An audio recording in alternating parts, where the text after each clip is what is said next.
La charla, quiero empezar dándole las gracias a Julia, ya que si no hubiera coordinado todo esto no hubiera sido posible organizar esta jornada, y también quiero transmitirle mi agradecimiento al Hospital Gregorio Marañón porque nos ha permitido estar hoy aquí, y también quiero transmitirle más gracias al resto de los colaboradores. Antes de comenzar la charla, quiero dejar bien claro que con la alimentación no se puede curar la enfermedad inflamatoria intestinal, ni siquiera es la causa que lo produce. Lo que sí que es cierto es que desempeña un papel muy importante en el proceso inflamatorio subyacente, pero es tan solo un factor más. Con lo que sí que puede ayudar bastante es para controlar los síntomas, especialmente en pacientes con enfermedad inflamatoria intestinal que también presentan sintomatología de intestino irritable, como por ejemplo la sensibilidad visceral.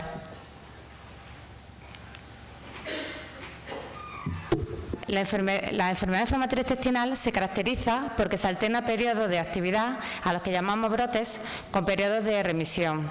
Existen dos tipos, la enfermedad de Crohn y la colitis ulcerosa, y cuando no tenemos claro el tipo que tiene esta persona, entonces lo denominamos colitis indeterminada. Se deben a un proceso inflamatorio que afecta al tracto digestivo y se diferencia en la extensión de la inflamación y en los segmentos que pueden verse afectados. La colitis ulcerosa está limitada al colon. El recto, el cual se ve afectado en un 95% de los casos, pero también puede afectar al ano, y los cambios inflamatorios se limitan a la mucosa. Esta enfermedad se manifiesta con diarrea, sangrado del tubo digestivo bajo y dolor abdominal crónico como síntomas predominantes.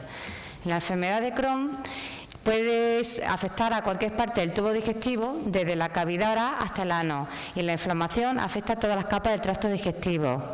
Se caracteriza por dolor abdominal y con menor frecuencia a una diarrea con sangre, pero también además es común la anorexia, la pérdida de apetito y la malabsorción intestinal. Una característica frecuente es la detención de peso y de talla en los niños. Dependiendo de las zonas afectadas se tendrá unos síntomas u otros.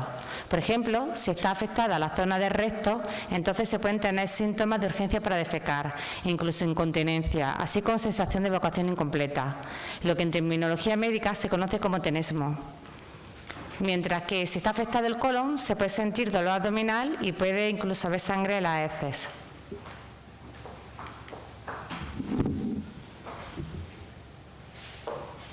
La enfermedad inflamatoria intestinal y el síndrome de intestino irritable van a tener varias cosas en común. Por ejemplo, se manifiestan con dolor abdominal, hinchazón, hábitos intestinales alterados, diarrea. Pueden asociarse a daño en el epitelio intestinal que incrementa la permeabilidad intestinal. También las dos entidades se asocian a disbiosis, que es una alteración de la microbiota intestinal. Y además, en ambos casos, el eje intestino-cerebro está involucrado bidireccionalmente. Mientras que los problemas gastrointestinales pueden ser agravados por el estrés y la ansiedad, la presencia de estos trastornos gastrointestinales también pueden dar lugar a trastornos psicológicos como la ansiedad y la depresión. Una diferencia importante entre estas dos enfermedades es que muchos de los síntomas de enfermedad inflamatoria intestinal están más relacionados con la inflamación intestinal que con los trastornos funcionales, como por ejemplo lo que comenté antes, la hipersensibilidad visceral. Y otra diferencia es que los tratamientos para la enfermedad inflamatoria intestinal, como los fármacos antiinflamatorios y los que modulan el sistema inmunitario, mejoran muchos de sus síntomas, pero no van a tener ningún efecto sobre el síndrome de intestino irritable. La inflamación que está presente en la enfermedad inflamatoria intestinal puede ser observada mediante endoscopia, mientras que en el caso del síndrome de intestino irritable no se va a observar nada, a pesar de que hoy día se cree que en el síndrome de intestino irritable puede haber una inflamación de bajo grado. Un marcador que nos puede hacer sospechar de que se trata de una enfermedad inflamatoria intestinal es la calprotectina fecal, que se eleva cuando hay una inflamación activa. Sin embargo, en el caso del intestino irritable, los valores van a ser normales.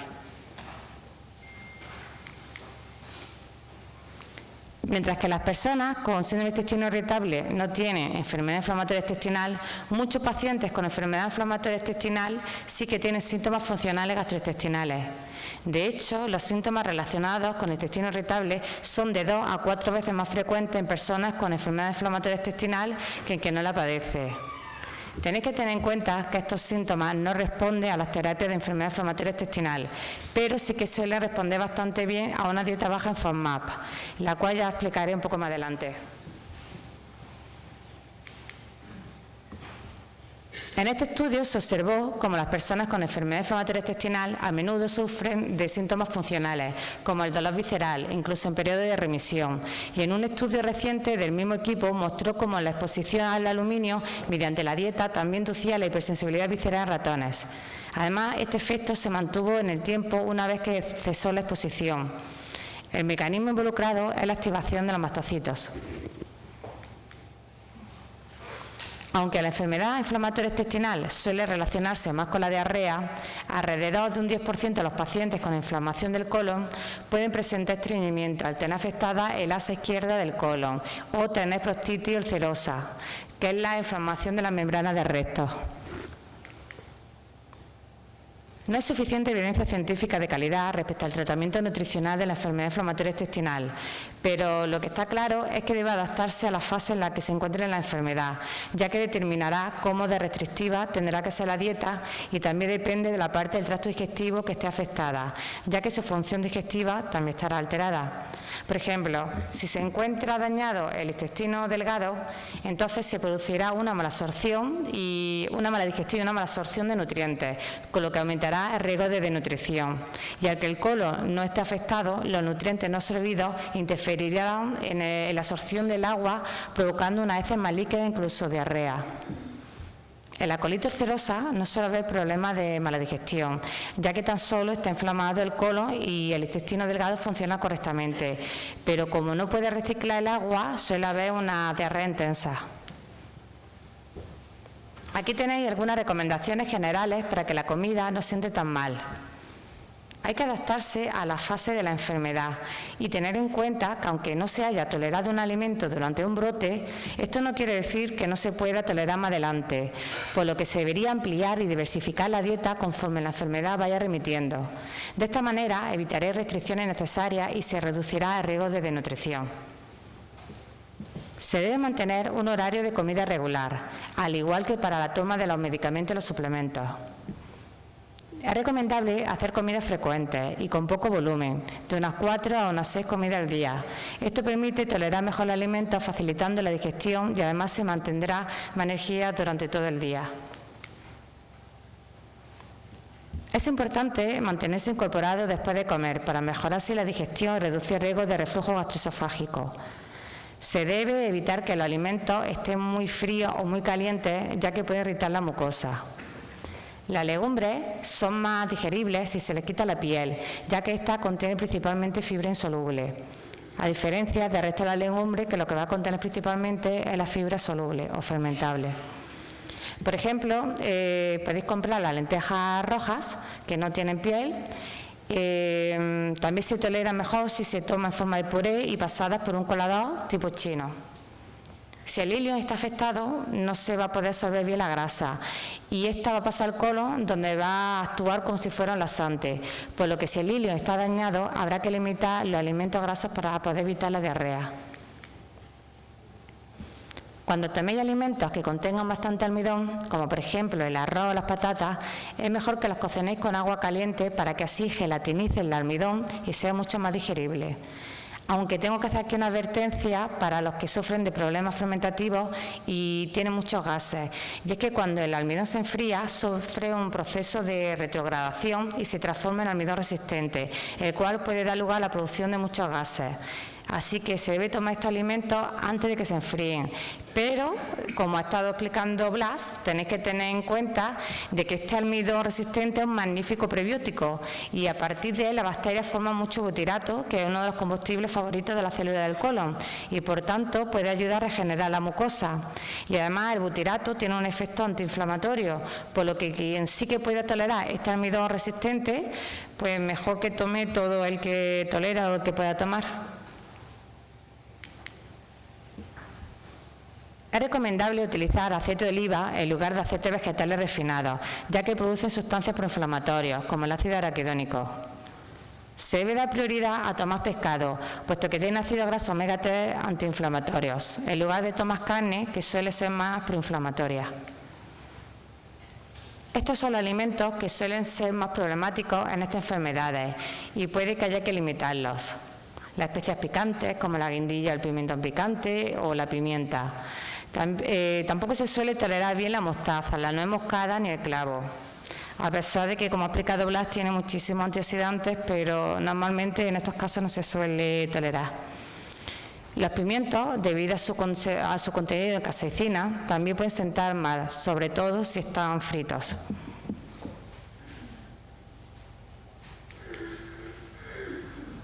También se debe evitar el embutido graso, sobre todo el chorizo. El café, especialmente si se toma solo sin acompañar de comida en ayunas, normalmente sienta bastante mal. El pomelo, además de no tolerarse bien ayunas, puede interaccionar con muchos fármacos, aunque ya comentaré más adelante que tiene un flavonoide muy bueno, la naringenina, igual que la naranja, que puede no solo ayudar a la microbiota, sino también el proceso inflamatorio, pero yo lo tomaría a partir de la naranja, que sí que se tolera muy bien. No se deben tomar bebidas gaseosas, sobre todo las de cola, porque contiene ácido fosfórico que irrita la mucosa. Y, por supuesto, también se debería evitar el alcohol.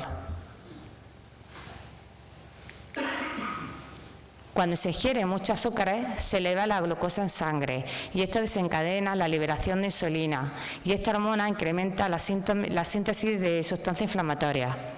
Una dieta rica en azúcares puede producir disbiosis intestinal y favorecer las fermentaciones y la producción de gases. Sería recomendable que no se superase los 25 gramos de azúcar al día, lo que equivale a unas 2 cucharadas y media soperas, ya que el exceso de azúcar hace que se eleve la insulina y esta hormona incrementa la síntesis de moléculas proinflamatorias. Los corticoides favorecen tanto la elevación de la glucosa en sangre como que se forme hígado graso. Por eso, cuando se está tomando esta medicación, tenemos que tener más cuidado de no tomar azúcares simples y se debe evitar fuentes concentradas de fructosa como la miel, el sirope de agave o el jarabe de maíz, ya que estos favorecen los depósitos de grasa en el hígado. La lactosa es el azúcar de la leche. Los lácteos que han sido fermentados contienen menor cantidad de lactosa. Por ejemplo, los yogures tienen un 30% menos de lactosa que la leche, aunque tenemos que fijarnos en los ingredientes, porque en muchos casos le añaden sólidos lácteos, los cuales traen lactosa. Esta es una de las razones por las que aconsejo que mejor se hagan los yogures caseros en casa, o si no, pues comprar yogur ecológicos, ya que a estos no se le añaden. Cuanto más curado esté el queso, menor cantidad de lactosa tendrá, pero mayor cantidad de grasa, por la que podría causar esteatorrea, que es la diarrea grasa, en caso de malabsorción de grasa. Y además también tendrá una mayor cantidad de caseína, que es una de las proteínas de la leche que puede resultar muy difícil de digerir. Por eso en general es mejor elegir el queso de oveja de cabra. El porcentaje de personas con Crohn que padecen intolerancia a la lactosa es el triple con respecto a las personas sanas, de modo que casi la mitad va a tener problemas con la leche, aunque posiblemente muchos de estos casos de intolerancia a la leche no se deba a la lactosa, sino a la caseína, ya que la leche de vaca lo que contiene es betacaseína tipo 1, que es distinta a la que se encuentra en la leche materna, que es la de tipo 2, que es muy parecida a la de la leche oveja o la de cabra.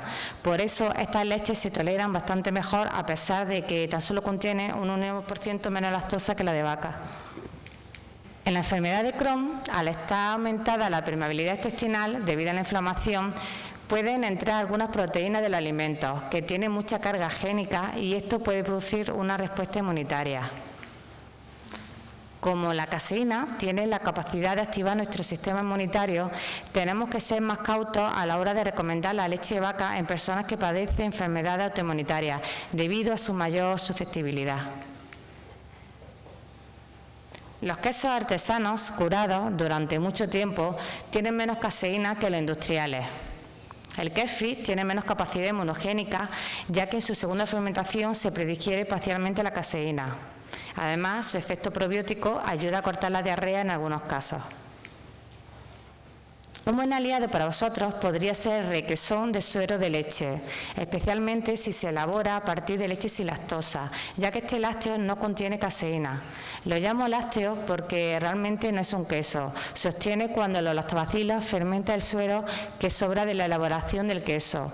Y además, y luego como se calienta a 90 grados para que precipite la proteína.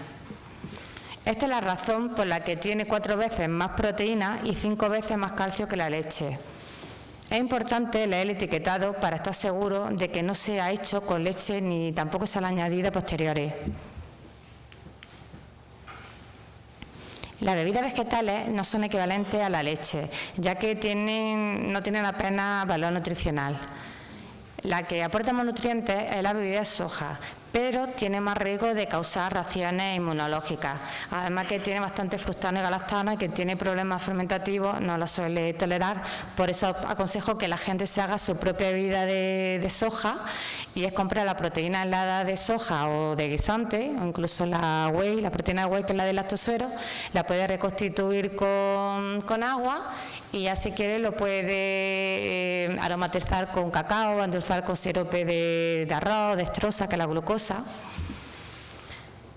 A pesar de que he dicho que la soja sí que tiene capacidad inmunológica, realmente tan solo tiene la mitad de la capacidad inmunológica que la que tiene la leche de vaca.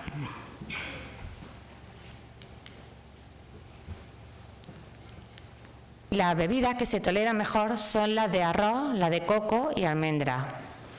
Se debe elegir la que tenga menos aditivos, o si lo hacéis vosotros mismos, pues mejor. También podéis haceros vuestra propia bebida, como hemos comentado, con las proteínas estas aisladas. No hay ninguna dieta que funcione para todos, entre otras razones porque es fundamental adaptar la alimentación al tipo de enfermedad inflamatoria que se tiene, y así como la parte afectada, la fase en la que se encuentre y los requerimientos específicos e incluso las circunstancias de esa persona.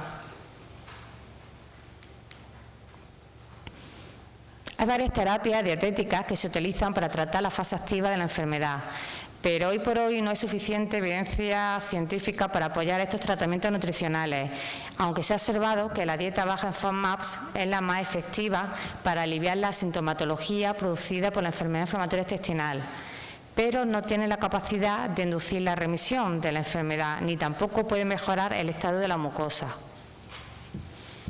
Otra terapia nutricional interesante es la dieta antiinflamatoria, que se basa en la teoría de que la disbiosis es causada por la ingesta de ciertos carbohidratos que actúan como sustratos para bacterias patógenas intestinales. Por tanto, esta dieta limita ciertos carbohidratos como el azúcar refinada, los granos que contienen mucho gluten y algunos almidones que se cree que estimulan el crecimiento de bacterias inflamatorias en el tracto digestivo. Esta dieta tiene en cuenta el efecto pro o antiinflamatorio de la grasa y además añade prebióticos y probióticos para restaurar un ambiente antiinflamatorio.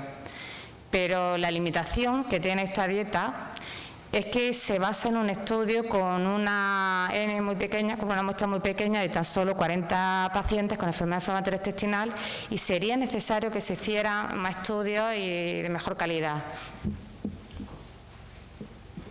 Otra dieta muy popular es la dieta de los carbohidratos específicos, que consiste en consumir tan solo monosacáridos y restringe la ingesta de carbohidratos simples. Esta dieta normalmente conlleva la pérdida de peso y además que la adherencia a esta dieta es muy baja, porque a los pacientes les resulta muy difícil seguirla estrictamente. Yo personalmente no la aconsejo porque su eficacia todavía no ha sido avalada por estudios científicos. En general, estas dietas se basan en reducir carbohidratos que son muy difíciles de digerir y son muy fermentables, por lo que su restricción va a ayudar a pacientes con enfermedad inflamatoria intestinal para reducir síntomas gastrointestinales como el hinchazón, gases, dolor abdominal y diarrea. Pero tenemos que tener en cuenta que aliviar estos síntomas no es lo mismo que reducir la inflamación y mejorar la evolución de la enfermedad. Por lo que, aunque merece la pena seguir esta dieta para ver si nos ayuda a conllevar la enfermedad, no se debe abandonar el tratamiento convencional con la esperanza de que con la dieta va a ser suficiente. Lo que yo hago algunas veces en mi práctica clínica es realmente una combinación entre la dieta FODMAP y la dieta antiinflamatoria, ya que aunque elijo los alimentos por su capacidad antiinflamatoria y reduzco los que son más proinflamatorios, también tengo en cuenta su contenido en FODMAP para que esta dieta también pueda ser tolerada por pacientes que tienen problemas de gases y de diarrea. Por poner un ejemplo, en la fase 1 de la dieta antiinflamatoria está incluido el aguacate, los champiñones, la bebida de soja, la miel, pero estos alimentos no se suelen tolerar por su contenido en FODMAP. Por lo que, a pesar de que le pudiera pautar a esa persona una dieta antiinflamatoria, yo también le restringiría en una primera fase este tipo de alimentos. Y además le incluiría otros que no están permitidos en la primera fase, la dieta antiinflamatoria, pero tengo comprobado que sí los pueden tolerar bien si empieza a introducirlos poquito a poco y los aumentando progresivamente con la lechuga, el tomate, el brócoli, sobre todo si se elige la parte de los floretes, que se tolera mejor que el tallo. En la dieta antiinflamatoria tampoco se permite la primera fase las frutas con semillas, como las fresas, y sin embargo las fresas se toleran súper bien. Para la gente que tiene problemas fermentativos, intestino irritable, el kiwi también tiene semillas, se tolera muy bien, pero no está admitido en la dieta antiinflamatoria. Por eso habría que coger algunas cosas buenas de las distintas dietas y hacer una combinación para poder adaptarse mejor a ese paciente.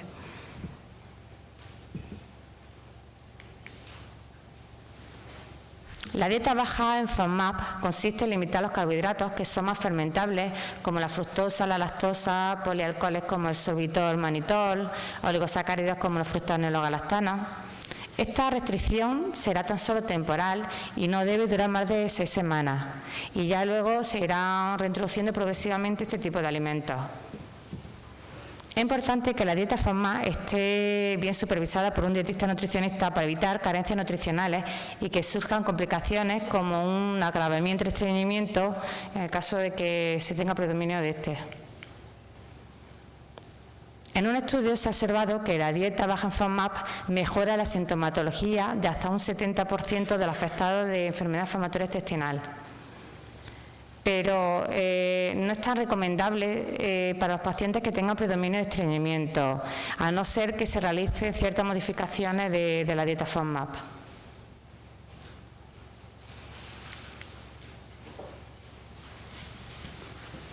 Tenemos que tener en cuenta que la fermentación de las FODMAPs y sobre todo de los almidones resistentes tiene un potente efecto antiinflamatorio por la producción de butirato, que se produce como consecuencia de la fermentación. En los pacientes que tengan muchos problemas de gases y que tengan que restringir este tipo de fibras, se podría considerar suplementarse con butirato. En este recuadro podéis ver los distintos subgrupos que hay de FODMAPs y los alimentos que lo contienen en mayor cantidad. Las verduras y las hortalizas son generalmente más ricas en fructanos, mientras que la fruta lo que suele tener es fructosa y también sorbitol. Los vegetales con mayor contenido en fructanos son el ajo, la cebolla, el puerro, la cachofa. Y los vegetales normalmente no tienen fructosa, hay una excepción que son los espárragos, de hecho en tan solo uno suele sentar muy mal, y también hay un tipo de cachofa, la de Jerusalén, que también tiene fructosa. Luego los alimentos que tienen más contenido en manitol son el champiñón y la coliflor. Los fructanos normalmente se encuentran en mayor cantidad en los cereales, especialmente en el trigo, la cebada y el centeno, aunque también se puede encontrar en ciertos vegetales y también algunas frutas. Todas las legumbres van a tener galactanos, algunas van a tener más, como los garbanzos. Nueces y frutos secos realmente se suelen tolerar bien, excepto los pistachos y los anacardos. ¿Qué pasa? Que cuando se está en brote de enfermedad inflamatoria intestinal, ni siquiera las nueces de macadamia, que normalmente se puede tomar hasta unas 20 unidades, si se está en brote no se va a tolerar ningún tipo de frutos secos. Los azúcares que debería evitar, por supuesto, la miel, que tiene mucha fructosa, y el sirope de maíz, el sirope de agave. Sin embargo, se tolera bastante bien el sirope de arce o el sirope de arroz. Incluso azúcar, si se toma en pequeña cantidad. Hay mucha gente que no puede tomar azúcar común de mesa y sí que se puede tomar un poquito. La dieta debe adaptarse a la fase en la que se encuentre la enfermedad. Durante los periodos en los que la enfermedad se agudiza, el comer puede desencadenar molestias digestivas, por lo que voy a dar algunos consejos para reducir estos síntomas. Si el brote es severo y hay abundantes episodios diarreicos con moco, con sangre, se recomienda seguir una dieta astringente con muy bajo contenido en fibra, en grasa y en lactosa. También podemos considerar recurrir a una dieta enteral a base de fórmulas líquidas. Conforme vaya remitiendo el brote, ya podremos ir introduciendo gradualmente más variedad de alimentos según se vaya tolerando. Cuando la enfermedad ya haya remitido por completo y ya hayan desaparecido los síntomas, se puede comer igual que si no se tuviera la enfermedad, aunque siguiendo una dieta saludable y, por supuesto, en caso de que se haya detectado que se tolera más un alimento y que siente además mal de manera reiterada, es mejor evitarlo en esa cantidad y método de elaboración. Especifico esto porque a veces que un alimento se tolere o no depende de cómo se haya cocinado o de la cantidad que se haya tomado. Además, con una vez que se haya tolerado mal, no se puede descartar porque puede que fuera porque en ese momento ya se estuviera mal por alguna otra razón y el malestar no se deba precisamente por la ingesta de ese alimento en concreto. Voy a explicar ahora cómo sería el tratamiento nutricional cuando se está frente a un brote. Dado que existe un mayor riesgo de desnutrición en estos pacientes, deberían evitarse las dietas muy restrictivas, ya que podría ser peor remedio que la enfermedad. Por lo que uno se debería enfocar más en asegurar un adecuado aporte nutricional y corregir las deficiencias nutricionales que se puedan tener. Durante una fase aguda, la restricción de la ingesta de fibra, especialmente la insoluble, puede ser de ayuda, aunque todavía no está esto del todo demostrado. Se debe dar prioridad a alimentos que contengan grasas beneficiosas con efecto antiinflamatorio, como las que se encuentran en los pescados azules y en el pescado y en el aceite de oliva virgen extra. Además de la lactosa, azúcares como la fructosa y el sorbitol podría desencadenar dolores abdominales y diarrea, así que si sospechamos de que no se toleran bien, habría que restringir estos alimentos temporalmente. Durante un brote se aconseja aumentar la ingesta de proteína en un 50%, de modo que se deberán tomar 1,5 gramos de proteína por kilo de peso y día. De este modo se ayuda a la cicatrización de la úlcera en caso de que se tengan. Por ejemplo, si alguien pesa unos 60 kilos, deberá tomar al día unos 90 gramos de proteína. Deben abstenerse principalmente de carnes magras, como el conejo, el pollo, el pavo, sobre todo también de pescado, de huevos. Si se toma en tortilla o revuelta, normalmente incluso se tolera así mejor la proteína del huevo. Y también deberéis darle una oportunidad al tofu firme, porque es una proteína vegetal que alimenta selectivamente a bacterias beneficiosas como la prebotela. Y además, a pesar de que una legumbre se tolera muy bien, lo que sí que no se tolera tanto es el tofu seroso. Pero la diferencia entre el seroso, que es este blandito, con el firme, es que lo prensa, y al prensarlo, los galactanos, con tipo de FODMAP, se escapa con el agua, y entonces se tolera normalmente unos 160 gramos, se tolera perfectamente. Y una fuente de proteína excelente. Otro aspecto nutricional importante que hay que tener en cuenta cuando nos encontramos ante un brote es que se debe limitar la ingesta de lácteos, especialmente los que contienen lactosa y los que sean muy grasos.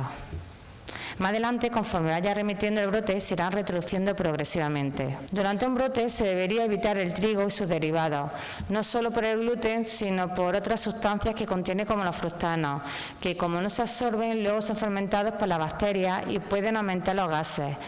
Pero sobre todo se debería evitarse por las otras proteínas distintas al gluten que contiene. La lectina se ha observado en estudios en ratas que dañan la integridad del epitelio intestinal, y los inhibidores de la alfa-amilasa y la tripsina pueden aumentar la inflamación del intestino. En caso de sufrir cólicos abdominales, se deben tomar porciones más pequeñas, no mayores del tamaño de nuestro puño, y de manera más frecuente. Si se tiene malabsorción de grasa, porque el ilio esté dañado o se haya sometido a una resección, entonces habrá que disminuir la ingesta de grasa para evitar así la diarrea y los gases. Si a pesar de seguir estas recomendaciones se siguen teniendo fuertes dolores después de comer, lo que hace que el paciente no quiera comer, lo que aumentaría así el riesgo de desnutrición, en este caso puede que se tenga que recurrir a tomar algún fármaco como los corticosteroides para que reduzca la inflamación intestinal, o quizá algún antiespasmótico, antidiarreico, unos 15 minutos antes de comer, para reducir así los síntomas y que se pueda seguir comiendo con normalidad.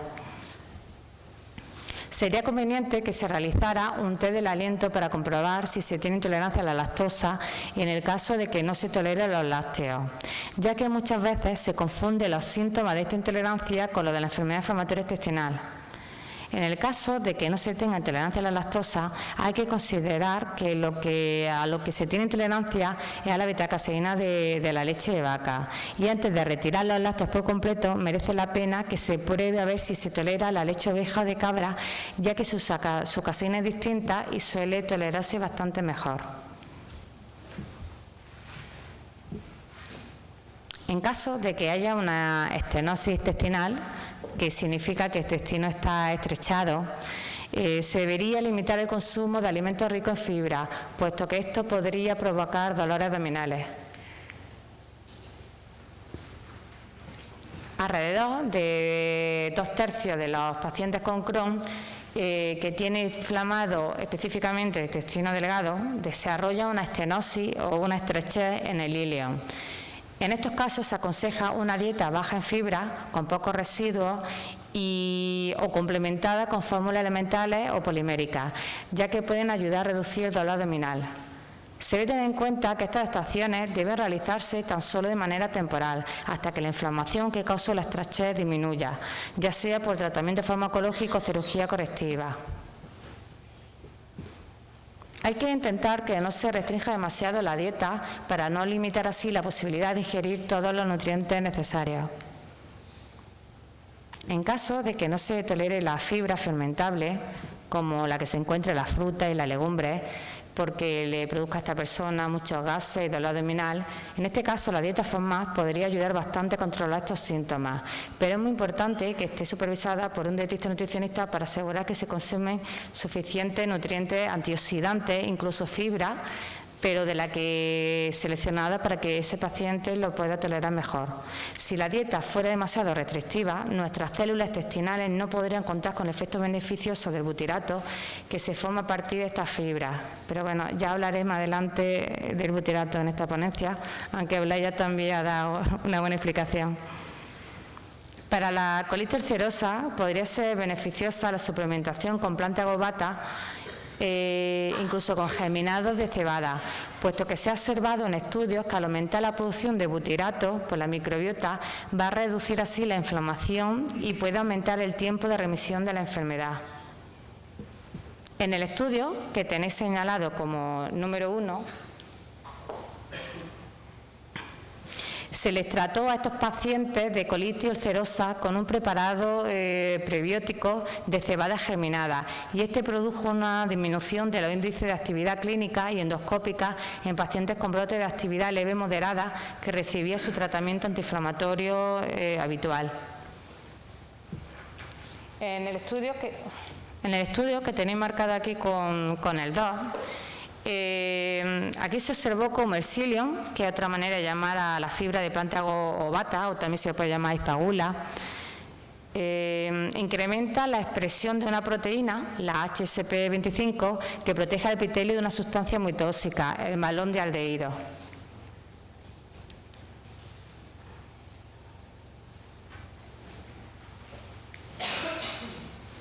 Aquí tenéis otros 2 estudios en los que se observó el efecto beneficioso de las fibras fermentables. El estudio aleatorizado y de doble ciego que tenéis señalado como número 3 se realizó con pacientes con colitis ulcerosa activa y se comparó una dieta enteral polimérica estándar con una enriquecida con hidrolizado de goma guar y se observó cómo mejoraron aún más la biopsia de colon de los pacientes tratados con la dieta enriquecida en fibra guar. En un estudio controlado y aleatorizado, que tenéis marcado como número 4, la ingestión de inulina a dosis de 24 gramos al día durante 3 semanas disminuyó significativamente la inflamación endoscópica e histológica de la mucosa de los pacientes con puchitis, que es la inflamación de la bolsa creada quirúrgicamente, que se conoce como reservorio ilioanal.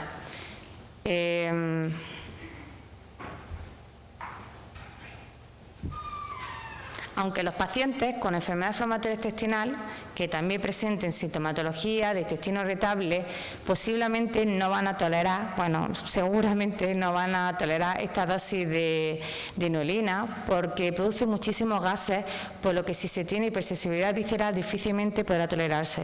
Sin embargo, la goma guar parcialmente hidrolizada ya sí que se va a tolerar bastante mejor. Si tenemos en cuenta los resultados del estudio en los que se están realizando con fibra soluble en pacientes con enfermedad inflamatoria intestinal, podemos sacar la conclusión de que es probable de que alguna de estas fibras resulten eficaces en el tratamiento de pacientes con enfermedad inflamatoria intestinal con afectación colónica y también enfermos con puchitis, aunque se necesitan más estudios controlados y de mayor muestra para comprobar su utilidad en este tipo de enfermos.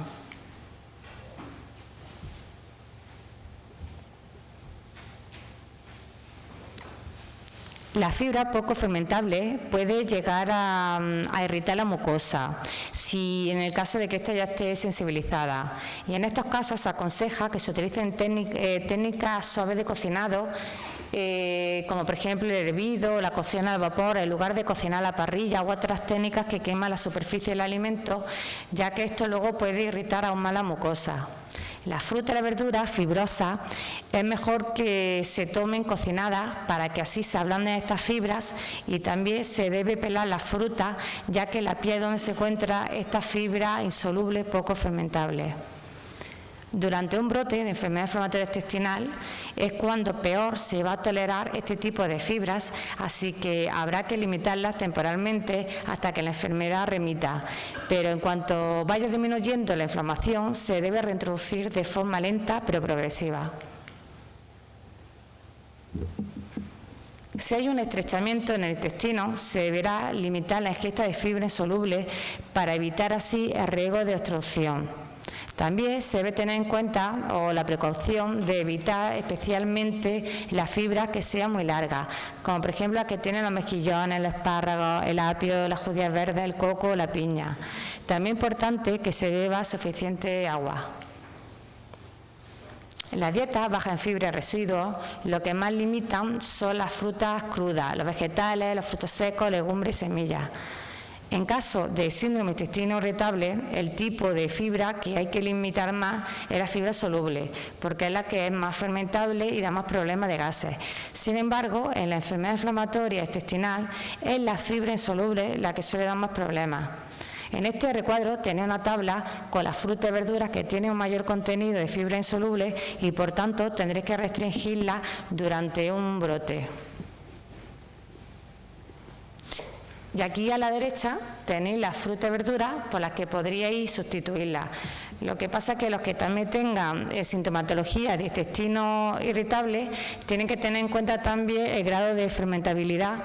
Por eso he añadido este símbolo para indicar que tampoco deberíais tomar este tipo de alimentos con este tipo de fibra fermentable. En general, se debe elegir la forma refinada de los cereales porque la fibra insoluble de los cereales integrales puede sentar mal, especialmente salvado de trigo. En el listado de la derecha tenéis los cereales que tienen más posibilidades de ser bien tolerados. En este recuadro tenéis a la izquierda los alimentos que son más ricos en grasa y que tendréis que limitar durante un brote. A la derecha tenéis alternativas que sí que se toleran bastante mejor. Las personas con enfermedad de Crohn que tienen afectado el intestino delgado son las que tienen mayor riesgo de nutrición.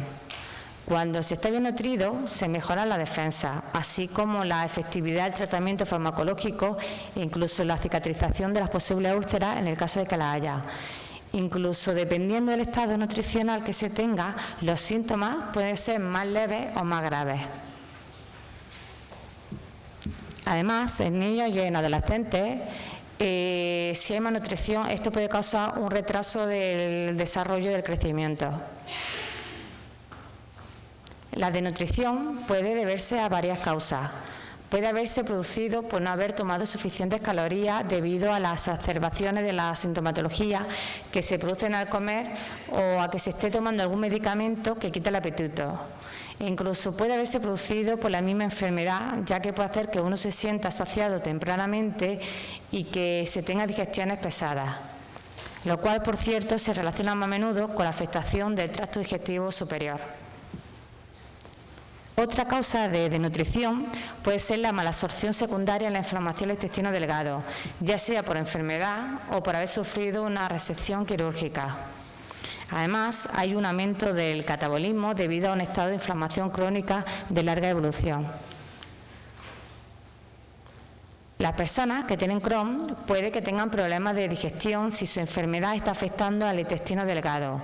Si solamente está inflamada la última parte del ilion, la absorción de los nutrientes, a excepción de la vitamina B12, será probablemente normal. Pero si está afectada una parte más alta del ilion, entonces hay más posibilidades de que no se pueda absorber bien la grasa. Cuando el daño esté producido en una zona más alta del intestino delgado, mayor riesgo habrá de malabsorción de vitaminas y minerales. La malabsorción de grasa afecta por lo menos a 1/3 de pacientes con enfermedad de Crohn y habrá más riesgo de malabsorción en el caso de que el paciente haya sido sometido a una resección del ilion. Si se tienen problemas absorbiendo la grasa, se recomienda que se utilicen grasas que se absorban más fácilmente, como la manteca de coco, que contiene una gran cantidad de triglicéridos de cadena media que no necesitan de las sales biliares para absorberse. Incluso se podría suplementar con estos triglicéridos de cadena media directamente en el caso de nutrición calórica. Por otro lado, si hay una malabsorción de grasa, entonces tampoco se va a poder absorber bien las vitaminas que va unida a la grasa y posiblemente habrá que suplementarlas. Por cierto, las vitaminas liposolubles se absorben bastante mejor si vienen en forma líquida a que si vienen en forma de pastillas.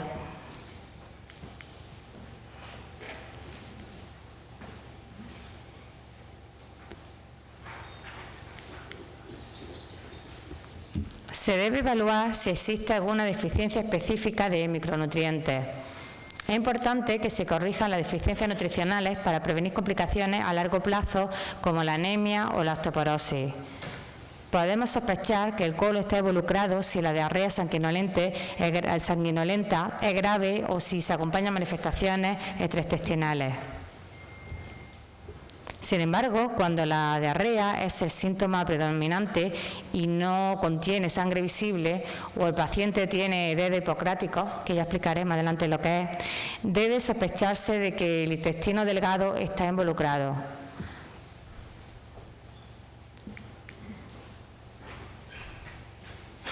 La anemia es una de las manifestaciones extraintestinales de la enfermedad inflamatoria intestinal más frecuentes e importantes. Quiero hacer un inciso, y es que deficiencia de hierro y anemia por falta de hierro no son sinónimos, puesto que una concentración normal de hemoglobina no excluye que haya una deficiencia de hierro. Una persona con una concentración normal de hierro almacenado puede perder mucha cantidad de hierro del cuerpo antes de que le baje la hemoglobina, lo suficiente como para que se diagnostique la anemia ferropénica. Pero antes de llegar incluso a este punto, el déficit de hierro ya puede tener una relevancia clínica. La anemia ferropénica se presenta con el doble de frecuencia en pacientes con colitis ulcerosa que en pacientes con Crohn.